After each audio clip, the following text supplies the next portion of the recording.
এই বছর কাঁঠালি আমি তেমন একটা পাকা কাঁঠাল খাইতে পারছি না, কারণ যে সময় কাঁঠাল খাই এই সময় আমি বাড়িতে থাকি। তো আসসালামু আলাইকুম, আশা করি সবাই ভালো আছেন। আজকে এই যে একটা গাছ পাকা কাঁঠাল আমার হাতে। তো এই কাঁঠালটা একদম জঙ্গলের ভিতরে যে গাছ আছে এই গাছের মধ্যে আসিল। তো জঙ্গলের ভিতরের কাঁঠাল গাছের কাঁঠালিটা তেমন একটা মিষ্টি না, আর এই কাঁঠালের মানে বীজগুলা ভালো, তবে কুয়াটা একদম সাদা আর শক্ত, যার কারণে এই কাঁঠালটা কিন্তু কেউ পছন্দ করে না। তো গাছের মধ্যে কমই কাঁঠাল আইছিল, পরে এই কাঁঠালটা অল্প অল্প পাকছে আর কি। তো এই কাঁঠালটা বাইরে নিয়ে আইছি। এখন আজকে এই কাঁঠালের বীজগুলা দিয়া কাঁঠালের বীজের ডাল রান্না করাম। তো প্রথমে যাই কাঁঠালটা বাইকে দেখি ভিতরে কুয়া খাওয়া যায় কিনা।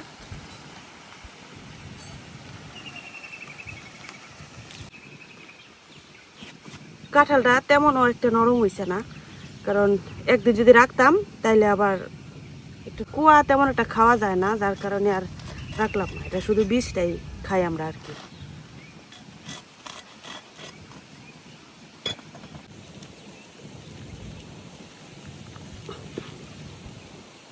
এই কাঁঠালটা কোনো জাতেরই না।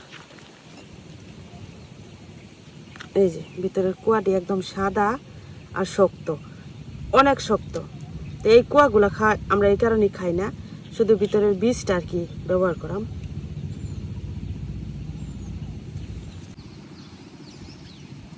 কুয়ার সাইজগুলো কিন্তু খুব বড় বড়, খুব সুন্দর। তবে অনেকেই আছে এরকম শক্ত কাঁঠাল খাইতে পছন্দ করে, কিন্তু আমার কাছে আর আমরা বাড়ির কেউই কিন্তু এরকম শক্ত কাঁঠাল পছন্দ করে না। তবে একটা গাছই শুধু এরকম কাঁঠাল হয়, আর এটা একটু দেরিতেই পাকে, আষাঢ় মাসে আর কি। আর এই কাঁঠালটা এত শক্ত আর মানে একদম স্বাদ নাই, মিষ্টি নাই, যার কারণে আমি এই কাঁঠাল গাছ থেকে তরকারিও রান্না করি, আবার হলো কাঁঠালের বীজগুলা সংগ্রহ করি শুধু। তো এই যে বীজটা দেখেন একদম পরিপুষ্ট হয়েছে।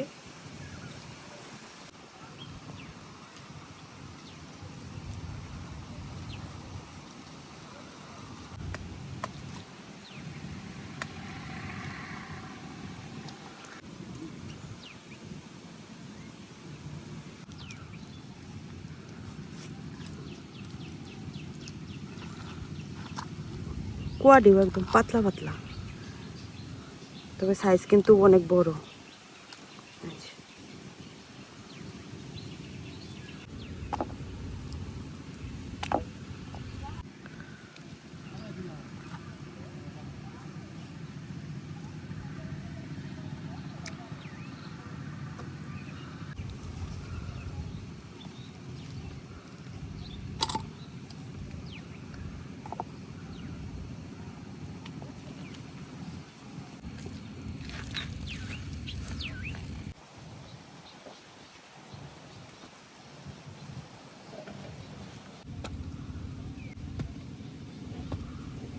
কাঁঠালের মধ্যে বেশি একটা কুয়া হয়েছে না, এই যে এক বাটি। তো এখান থেকে কয়টা মাত্র বীজ বাড়িব।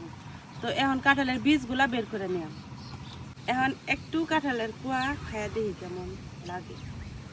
যদি ওই কাঁঠাল আমরা একদমই খাই না, এই যে কি শক্ত। তবে অনেকেই আমি দেখছি যে শক্ত কাঁঠাল পছন্দ করে। একদম মিষ্টি নেই, পানির মতো লাগে।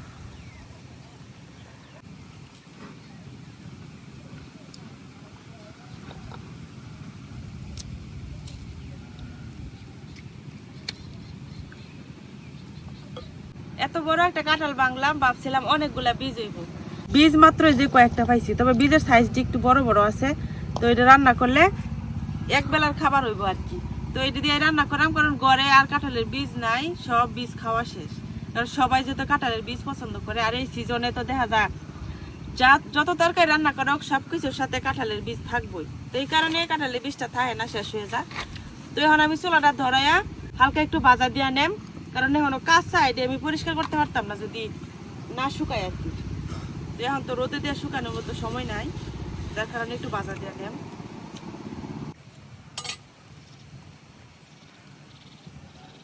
কড়াই আমি কাঁঠালের বীজগুলা দিয়ে একটু লাড়া দিয়ে নিলাম, এই 5-10 সেকেন্ডের মতো। তাইলে যে উপরে এরকম সাদা হয়ে যাবো, আর সাদা হয়ে গেলে খোসাটা ছাড়াইতে আর কি সহজ হবে।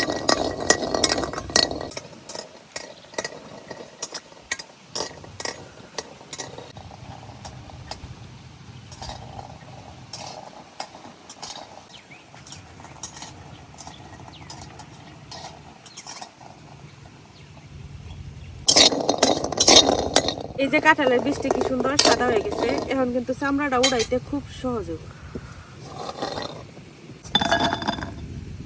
কাঁঠালের বীজ সেদ্ধ করার লাগিয়া কড়াইয়ে পানি দিয়ে দিলাম।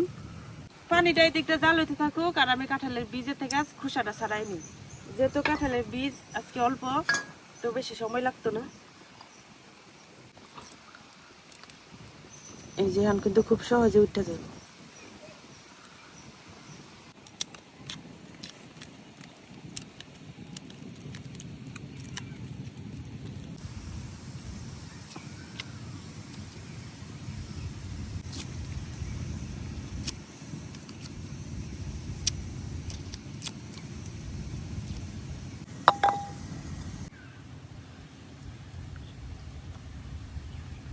কাঁঠালের বীজের খোসা ছাড়ানো হয়ে গেছে, এখন আমি গরম পানির মধ্যে এগুলো সেদ্ধ করে নিই।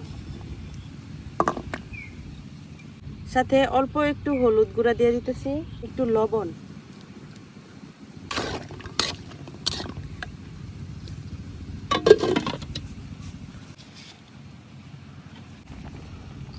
দেখেন কাঁঠালের বীজেতে কষ ছাইরা পানির কালারটা একদম কালো হয়ে গেছে।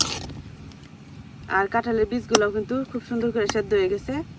এই যে এখন নামাই নিলাম।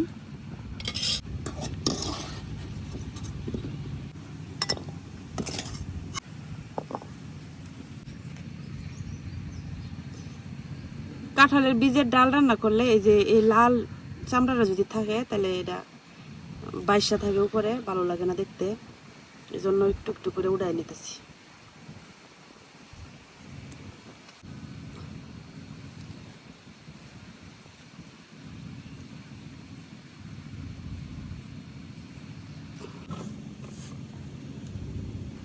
এই যে কাঁঠালের বীজগুলোরে আমি এরকম একটু পরিষ্কার করে নিছি, শিলপাটায় খুব ভালো করে বাইটটা নিলাম।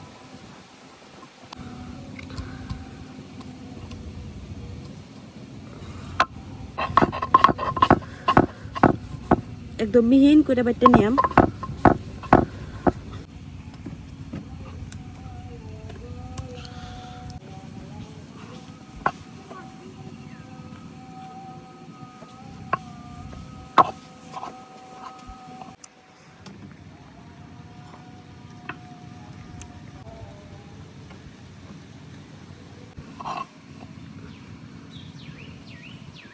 বাটা হয়ে গেছে, এই যে আমি একদম মিহিন করে বাইটটা নিছি।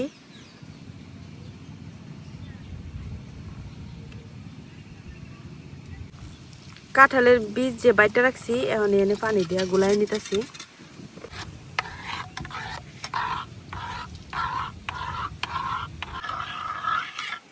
এখন কড়াইয়ের মধ্যে দিয়ে দিতেছি, দিয়ে দে আমার একটু পানি।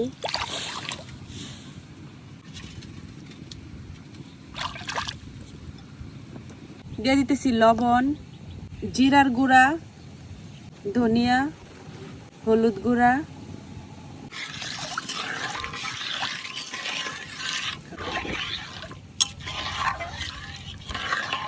কয়েকটা কাঁচামরিচ চেরা, যেহেতু এনে শুকনো মরিচ ব্যবহার করতেছি না, মানে শুকনো মরিচের গুঁড়া দিতেছি না, এই কারণে একটু কাঁচামরিচ দিলাম, তাহলে একটু ঝাল হইব।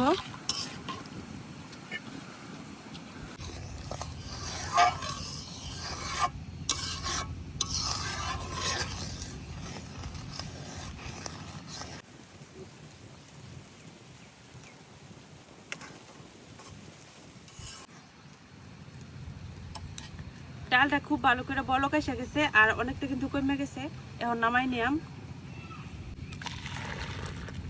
কড়াই দিয়ে দিতেছি তেল, কয়েকটা শুকনো মরিচ, পেঁয়াজ কুচি আর একটু রসুন কুচি। পেঁয়াজ রসুনটা একদম লাল করে বাইতে নিলাম। পেঁয়াজ রসুন ভাজা হয়ে গেছে, এখন ডাল দিয়ে দেম।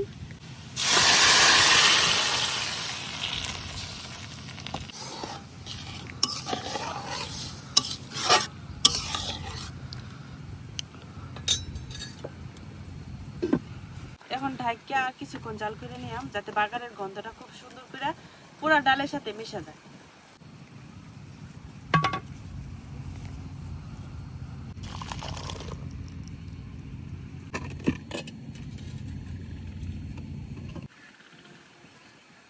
তৈরি হয়ে গেছে কাঁঠালের বীজের মজাদার ডাল। তো আপনারা কে কে কাঁঠালের বীজের ডাল পছন্দ করেন অবশ্যই কমেন্টে জানাবেন। আমার তো অনেক বেশি পছন্দ। তবে দুঃখের বিষয় আজকে কাঁঠালের বীজ গড়েও নাই। আর দেখতেই পাচ্ছেন যে একটা কাঁঠাল ভাঙ্গিয়া মাত্র কয়েকটা বীজ পাইছি, এটা দিয়ে রান্না করছি। তারপরও মশাল্লা অনেকটাই হয়েছে, দু একজন খাওয়া যাবো আর কি। তো যাই হোক, এখন খাওয়া দাওয়া করতাম না, আজকে এখানেই শেষ করতেছি। সবাই ভালো থাকবেন, আল্লাহ হাফেজ।